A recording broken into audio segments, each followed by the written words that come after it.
Parents. आज हम देख रहे हैं मध्य प्रदेश के भू आकृतिक प्रदेश। एमपीपीएससी के प्री मेंस के अलावा ये पीवी के एग्जामिनेशन के लिए काफ़ी इम्पोर्टेंट टॉपिक है। तो इसे ध्यान से आपको पढ़ना है और समझना है। हम पूरी बात मैप के थ्रू यहाँ पे समझाने की कोशिश करेंगे। हम जानते हैं कि मध्य प्रदेश के भू आकृतिक प्रदेशों को हम 3 भागों में बांट सकते हैं, फिर इसे हम सब डिवाइड भी करते हैं। पहले देखिए ये 3 मुख्य भाग कौन से हैं। तो पहला जो भाग कहलाता है मध्य प्रदेश का उच्च प्रदेश, ये वाला भाग है। ठीक है, ये है मध्य प्रदेश का जो पहला भू आकृतिक प्रदेश है, मध्य उच्च प्रदेश। ये दूसरा रीजन जो है इसे कहते हैं सतपुड़ा मैकल श्रेणी। और ये जो तीसरा भाग है ये कहलाता है आपका बघेलखंड का पठार, यानी कि इसे दूसरे नाम से पूर्वी पठार भी के नाम से जाना जाता है। तो हमने यहाँ पे 3 भाग देखे इसके, कौन कौन से।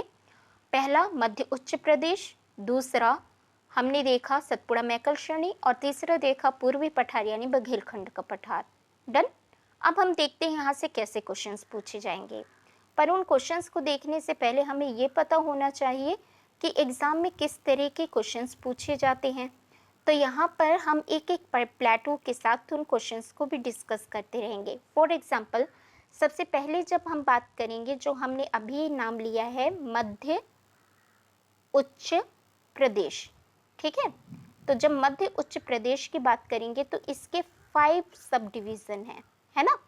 5 सब डिवीज़न में सबसे पहला डिवीज़न हम इसका देखें तो ये जो आपको मालवा का पठार दिखाई दे रहा है, नोट कर लीजिए। नंबर 1 मध्य उच्च प्रदेश के सब डिवीज़न को देख रहे हैं। ओके, यानी कि मध्य प्रदेश 3 जो भौगोलिक भागों में बांटा गया है उसमें जो पहला भाग है मध्य उच्च प्रदेश, उस मध्य उच्च प्रदेश के 5 भागों में से पहला भाग है मालवा का पठार। ओके, दूसरा इसका जो भाग हो जाएगा वो हो जाएगा मध्य भारत का पठार। ओके, तीसरा भाग हो जाएगा रीवा पन्ना का पठार। क्लियर। चौथा भाग हो जाएगा यहाँ पर ये नर्मदा, सॉरी, नेक्स्ट भाग हो जाएगा बुंदेलखंड का पठार। ओके, फिर हमारा अगला भाग हो जाएगा 5वां नर्मदा सोन घाटी। क्लियर। तो यहाँ पे हमें ये 5 सब डिवीज़न हमने यहाँ पे देखे। कौन कौन से। हमने एक डिवीज़न देखा मध्य भारत का पठार, दूसरा मालवा का पठार, तीसरा बुंदेलखंड का पठार, चौथा रीवा पन्ना का पठार और 5वां नर्मदा सोन घाटी। आप सीक्वेंस कुछ भी कर सकते हैं 1 2 3 4, लेकिन ये वाला जो ऊपरी पूरा हिस्सा है इसको एग्जामिनेशन के पॉइंट ऑफ व्यू से हमें दिमाग में बिठा करके रखना है। अब मैं इसे अभी रफ कर रही हूँ। ठीक, हम इसे अब देखेंगे, एक एक प्लेटो को समझेंगे कि किस प्लेटो में क्या खासियत है और कैसे क्वेश्चंस बन सकते हैं। तो सबसे पहले जब हम बात करते हैं मालवा प्लेटो की, तो मालवा प्लेटो में आपको ध्यान रखना है कि ये मालवा प्लेटो जो है, ये वाला रीजन आपको पता ही है, जो मेन सिटी है वो याद रखेंगे। जैसे कि यहाँ पे उज्जैन है और हमें पता है कि मध्य प्रदेश के बीचों बीच से होकर के ये कर्क रेखा निकलती है जो कि बघेलखंड के पठार को 2 भागों में बांट रही है और यहाँ पे ये मालवा के पठार को भी 2 भागों में बांट रही है ना। तो यहाँ पर जब ये कर्क रेखा उज्जैन के खासकर पास से निकलेगी, यहाँ पर उज्जैन, इंदौर, धार, मांडू जैसे बहुत ही इम्पोर्टेंट इंडस्ट्रियल एरिया हैं। तो नंबर 1 ये रहा। नंबर 2 ये याद रखना यहाँ की मिट्टी कैसी है। तो यहाँ की जो सॉइल है ये ब्लैक है ना, काली मिट्टी है। अब काली मिट्टी है तो बहुत अच्छा यहाँ पे सोयाबीन होगा और हमारा मध्य प्रदेश देश में सोयाबीन का अग्रणी राज्य है, हमें पता ही है। दूसरी इम्पॉर्टेंट चीज़, 2 तो हो गई, मिट्टी भी हो गई। तीसरी इम्पॉर्टेंट चीज़ यहाँ पे बहुत ही खास से प्लेटूस में कुछ हिल्स हैं। फॉर एग्जांपल आपने नाम सुना है छजारी, उसके अलावा जाना पाव और उसके अलावा सिगार। तो जब हम छजारी, जाना पाव और सिगार की बात करें तो कभी कभी इनकी जो लेंथ है, इनकी हाईएस्ट पीक कौन सी है ये पूछ लिया जाता है। तो हमको याद रखना है क्या चीज़, कि यदि हम यहाँ पे बात करें किसकी, छजारी की, तो छजारी का जो हाइट है ये है 810 मीटर, ठीक है। सिगार की हाइट है 881 और जाना पाव की हाइट है 457, ठीक है। तो ये मालवा की जो इम्पोर्टेंट यहाँ पे प्लेटोज की हाइट है ये हमने अभी देखी। नाउ नेक्स्ट हम जो देखेंगे वो क्या रहेगा, अगला हमारा जो है मध्य मालवा के प्लेटो में यहाँ पर मेनली जो नदी है, तो नदियाँ यहाँ की हैं मालवा प्लेटूस में। एक तो ये जो नर्मदा नदी यहाँ से होकर के निकल रही है, आपको दिख रही है अमरकंटक से होकर के निकलती हुई, ये मध्य प्रदेश की सबसे लंबी नदी है और भारत देश की 5वीं लंबी नदी। तो ये न केवल नर्मदा सोन घाटी बल्कि इधर ये जो मालवा का पूरा प्लेटू का रीजन है इसको भी लाभान्वित करती है। कई परियोजनाएं हैं, पर मेनली मालवा की बात करें तो यहाँ पे जाना पाव पहाड़ी से चंबल निकलती है। ये चंबल हमको पता है राजस्थान से भी होती है, बढ़िया घूमते फिरते यूपी वगैरह से होते हुए इटावा में जा कर के आगे यमुना नदी से मिल जाती है ना। तो चंबल यहाँ की सबसे मुख्य नदियों में से एक होगी मालवा की, ठीक है। अब जब ये यहाँ पर हम मालवा से अगले पार्ट में कहाँ चलते हैं, सीधे यहाँ पे चल देते हैं इस रीजन में मध्य भारत के पठार में। मध्य भारत के पठार में हम क्या देखेंगे कि ये चंबल नदी जब यहाँ से निकलती है तो मध्य भारत के पठार में तो ये भयंकर वाले बीहड़ यानी कि रवाइन का फॉर्मेशन करती है। अब ये जब बीहड़ बन जाएंगे तो मिट्टी समतल रहेगी नहीं, और मिट्टी समतल नहीं रहेगी तो कृषि उपजाऊ भूमि यहाँ नहीं पाई जाएगी, है ना। और मध्य भारत के पठार की जो मुख्य यहाँ पे नदी है ये चंबल हो जाती है यहाँ मुख्य रूप से। उसके अलावा यहाँ पे उसकी जो सब यहाँ पे डिस्ट्रीब्यूटरीज हैं वो भी रहेंगी, ठीक है। लेकिन हमें मेनली याद रखना है कि चंबल नदी भारत की मध्य प्रदेश के जल विभाजक का भी कार्य करती है, ओके। और यहाँ पे जो रीजन्स होंगे यानी कौन कौन से ज़िले हैं मध्य भारत के पठार में, तो हमको पता है कि ये वाला रीजन जो रहेगा यहाँ भिंड, मुरैना, ग्वालियर, ये पूरे रीजन जो रहेंगे मध्य भारत के पठार का भाग होंगे, ओके। अब आगे बात आती है बुंदेलखंड के पठार की। तो जब बुंदेलखंड के पठार की बात करते हैं तो यहाँ पर सबसे ऊंची चोटी यहाँ की जो है वो कौन सी है, याद कीजिए।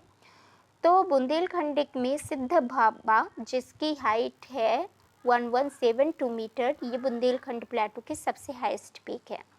बुंदेलखंड प्लेटू की जो मिट्टी है वो लाल पीली मिट्टी है, इसलिए यहाँ पे भी उर्वरता बहुत ज़्यादा नहीं है, बारिश बहुत कम होती है इस रीजन में। यहाँ की मुख्य नदियाँ जो हैं वो बेतवा है, ठीक है। बेतवा, धसान, केन भी जैसी नदियाँ यहाँ से बहती हैं, लेकिन बेतवा मुख्य रूप से यहाँ की मेन रिवर है। और यहाँ पे जो स्थल हैं इम्पॉर्टेंट, टीकमगढ़ जैसे ज़िले हैं, टीकमगढ़ हो गया, दतिया हो गया, सागर हो गया, ये बुंदेलखंड के पठार में आएंगे, ओके। फिर हम बात करते हैं आगे, जो मेन हमारा रीजन है वो हो जाएगा ये वाला रीजन रिवा पन्ना के पठार का, है ना। तो जब रीवा पन्ना के पठार की बात करेंगे हम तो देख लेते हैं रीवा पन्ना के पठार में मुख्य रूप से जो आपको बात याद रखनी है वो ये कि यहाँ पर 2 किस्म की जो चट्टानें हैं, रॉक्स हैं, वो पाया जाना यहाँ की सबसे बड़ी खासियत है। कौन कौन सी, एक तो हो गई आपकी कुड़प्पा, ठीक है, और दूसरी हो गई विंध्यन। कुड़प्पा और विंध्यन की वजह से यहाँ पे सीमेंट उद्योगों का काफ़ी ज़्यादा बोलबाला है।